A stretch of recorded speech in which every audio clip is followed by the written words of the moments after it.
A customer brought us a Roborock S6 robot vacuum that stopped working. Let's disassemble and inspect every inch of this robot vacuum.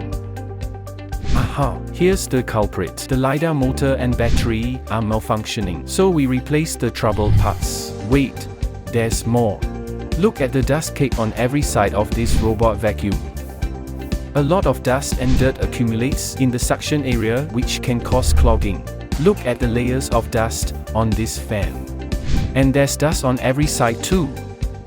With our deep cleaning service, we purify every corner, restoring the robot vacuum maximum performance. Look how clean this robot vacuum is. The suction and all sides are also clean from dust and dirt. Wow, even the fan looks shining. No speck of dust unvanquished.